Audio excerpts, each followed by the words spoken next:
If you really want to learn a tune so you can play it anytime without depending on a chart, start with the melody and learn it by ear. But that doesn't mean guessing notes all over the neck. It means using your ear, your voice, and just enough theory to find the melody, understand how it works, and then make it your own. That's what we're going to do today. I'll show you a simple 3-step method you can use with any tune. Hear it, learn it, and then play it. By the end of this lesson, you'll know the melody of Fly Me to the Moon better than ever. You'll be able to hear it, find it on the guitar, and start playing it the way you think it should sound. And once you learn a tune this way, you'll remember it, because it's yours. I'm Dr. George, making jazz simple so that you can play more and think less. The first step is to listen to and internalize the melody. I never really start learning a tune until I can hear it in my head. I may play through plenty of tunes with a chart, but when I'm going to learn it, I need to hear it first. And the only way to be sure that I really hear it is to sing it. So before you touch the guitar, you need to listen to the melody until you can hear it and sing it. You don't need to be a virtuoso, just match pitch and rhythm. And if you can't sing it, you don't hear it yet, and you probably won't play it. Now, once you have it in your ear and can sing it, you'll want to pick up on a couple of things that will make learning and remembering it easier.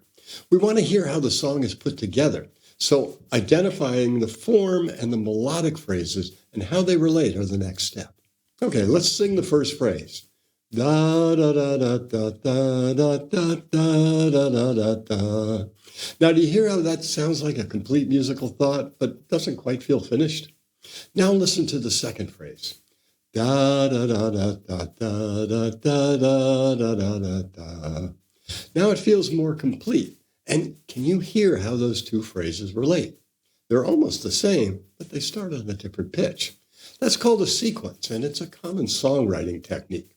Together, they give us the first section of the tune, which we'll call A. Now the next line is clearly different.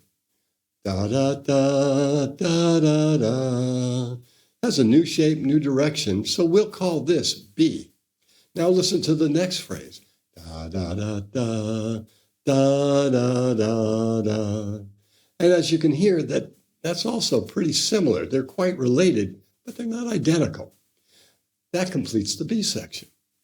Now the next section is the same as the first. That's A. Da da da da da da da da da da da da. Da da da da da da da da da da da da. Now we get to the last section. Da da da da da da da. Well, that's the same phrase as what we heard in B, but the last section's a little different. Da da da da da da da. The rhythm is similar, but the notes move differently, taking us to the end. And so we'll call that final section C. So that gives us a form ABAC, one of the most common forms in jazz standards. Each section has two related phrases, and the melody here helps you hear the form helps you hear the melody, and it also prevents you from getting lost. So now that you have the melody in your ear and can sing it, we can start finding it on the guitar. We're going to work one section at a time. Now, I'm not going to turn this into a full transcription lesson.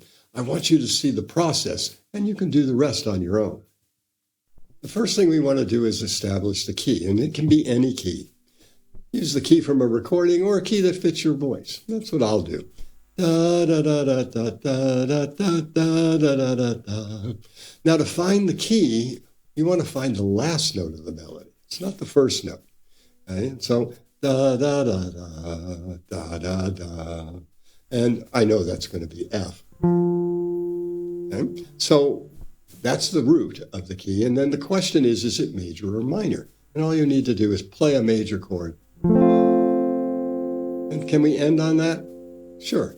If not, it would have been minor. So we're in F, and it's major. Now, most melodies stay in the key and often cover about an octave. So for this, a 1-octave major scale pattern is going to be more useful than a big 2-octave pattern. I'll use this one.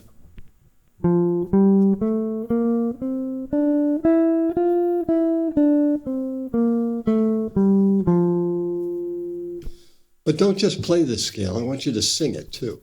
Do-da, do-da, do-da, do-da, do-da, do-da, do-da, do-da.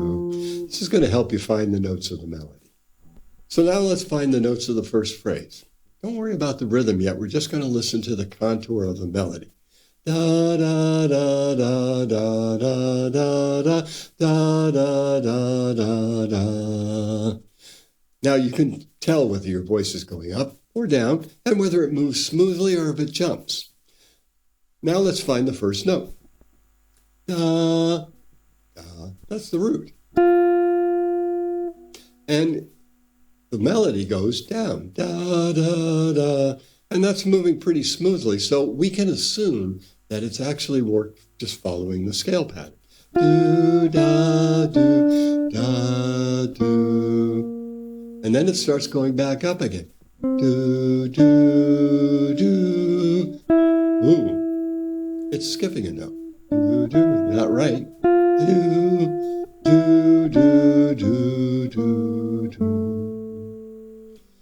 Now you can sing that as fast or as slow as you want to figure out those notes. So what we've learned is that this is entirely stepwise with one exception. It's going to, on the way up, it skips this E, jumps to F, and then it goes right back down.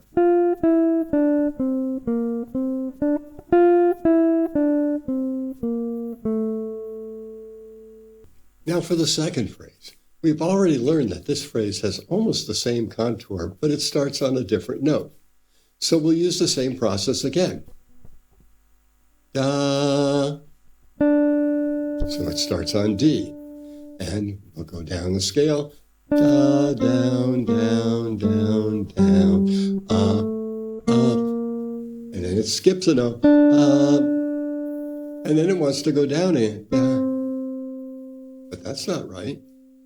And when that happens, it means that you're probably looking at a chromatic note, and that's going to be C sharp. And it's replacing the C, so da, da, da, da, da, da. And so now we have the first melody. Now let's look at the B section. Whereas the A section was mostly stepwise, the B section has a more distinctive shape. Sing the words other words. Other words. You can hear that that's a leap followed by a repeated note. So we need to find those notes. So here's the starting pitch. And then the next one is going to be a leap of some sort. You could try a couple of the notes in the key, but you know that it is going to be in the key. So they only got a few notes that you could try. And it happens to be this one, D. Da, da, da. Now, remember that that phrase actually is in other words. In other words, da, da. And that's a half step. It's a chromatic approach. Da, da, da, da. And then it's answered by a short phrase, da, da, da, going down. So leap up and then responding by starting on the F. Da, da. Now your second phrase sounds an awful lot like the first phrase. Da, da, da, da. So we have, in other words, same words. So yeah, so we have the same thing going on, but the leap is a little different. Da, da, da, da. And then it responds similar again. Da, da. But instead of skipping it, it continues on down the scale. Da, da, da, da. So now we have the A section and the B section. Now again, because we know the form, we know we don't have to learn the third section. We can go straight to the last section. Now the final section starts exactly the same as the B section. Da, da, da, da, da, da, da. But the last phrase changes because it's going to resolve the whole thing. Da, da, da, da. They turn it upside down. Da, da, da, da. A leap down. And then we finish it with a small neighbor figure. And a neighbor figure is simply start on the note and either go up or down by step and then return to the original note. Now what we're doing here with the melody is the foundation of how I teach jazz tunes. You don't start with theory, you start with the song. You hear it, you find it, you learn how to play it in a way that makes musical sense.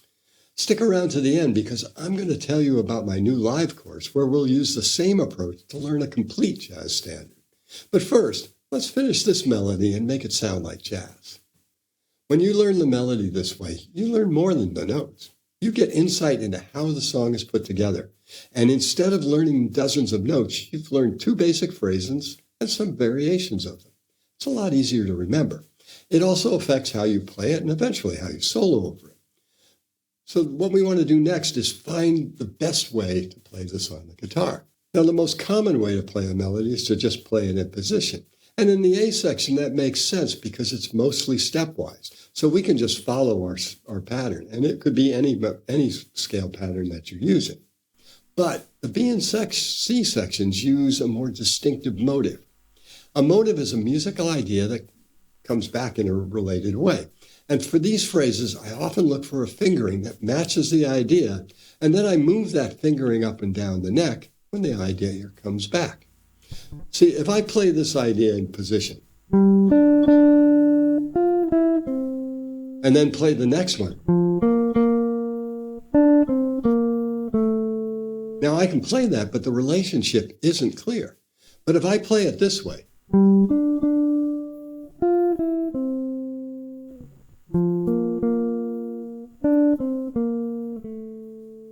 the relationship is obvious, and again, it's easier to remember. Now, I also pay attention to half steps, especially chromatic approaches. When possible, I like to keep those notes on the same string. That makes it easier to phrase. So now let's make it sound like jazz. In jazz, we're always improvising, even when we play the melody. We don't just play melodies, we interpret and embellish them. And the best way to start is to sing. I walk around all the time singing the songs that I'm learning. Sing the melody the way you want to hear it, get a clear idea of what you want it to sound like, and then try to play it on the guitar. Da, da, da, da, da, da, da, da. The first thing we usually change is the rhythm.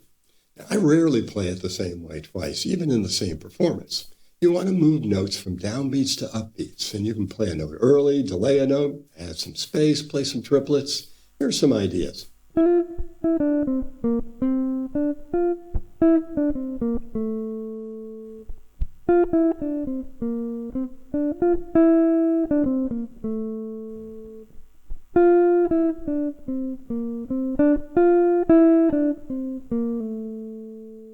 And so on and so forth. The possibilities are endless. Then we shape the line with articulations and dynamics. Articulations are how you attack and release the note.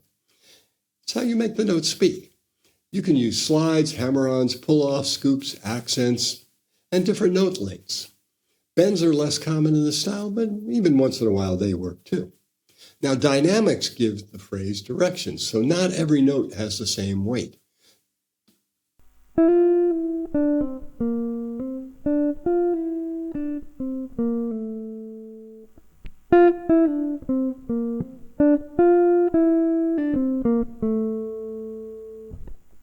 The point is to give the line shape and direction.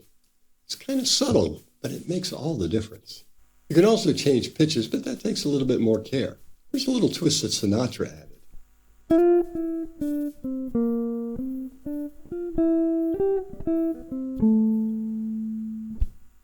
And then finally, you can also add simple fills where the melody leaves space.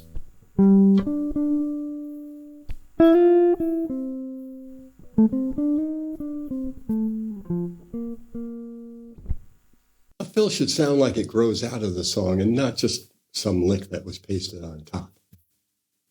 So that's what it means to really learn a tune. You didn't just read it and play the notes, you listened to it, sang it, figured out how it was put together, found it on the guitar, and started making choices about how you wanted it to sound. You're learning the form, the phrasing, the shape of the melody, and the details that help you remember it. This is why the melody should always be the first step. But if you really want to play a jazz standard, the melody's only the beginning. You also need to know what to do with the chords. You need to comp in a way that supports the soloists, and you want to solo in a way that sounds connected to the song. If this way of learning makes sense to you, watch for tomorrow's announcement. That's when I'll explain my new course, Come on. If this way of learning makes sense to you, watch for tomorrow's announcement. That's where I'll explain my new course, Jam Ready Jazz Guitar. We'll take this same song-based approach and apply it to a whole tune, melody, comping, and soloing. You'll learn how the course works, who it's for, and how you can join me if it's the right fit. If you'd like to be notified when enrollment opens, click the link in the description. I'm keeping this small, so seats are limited. See you tomorrow.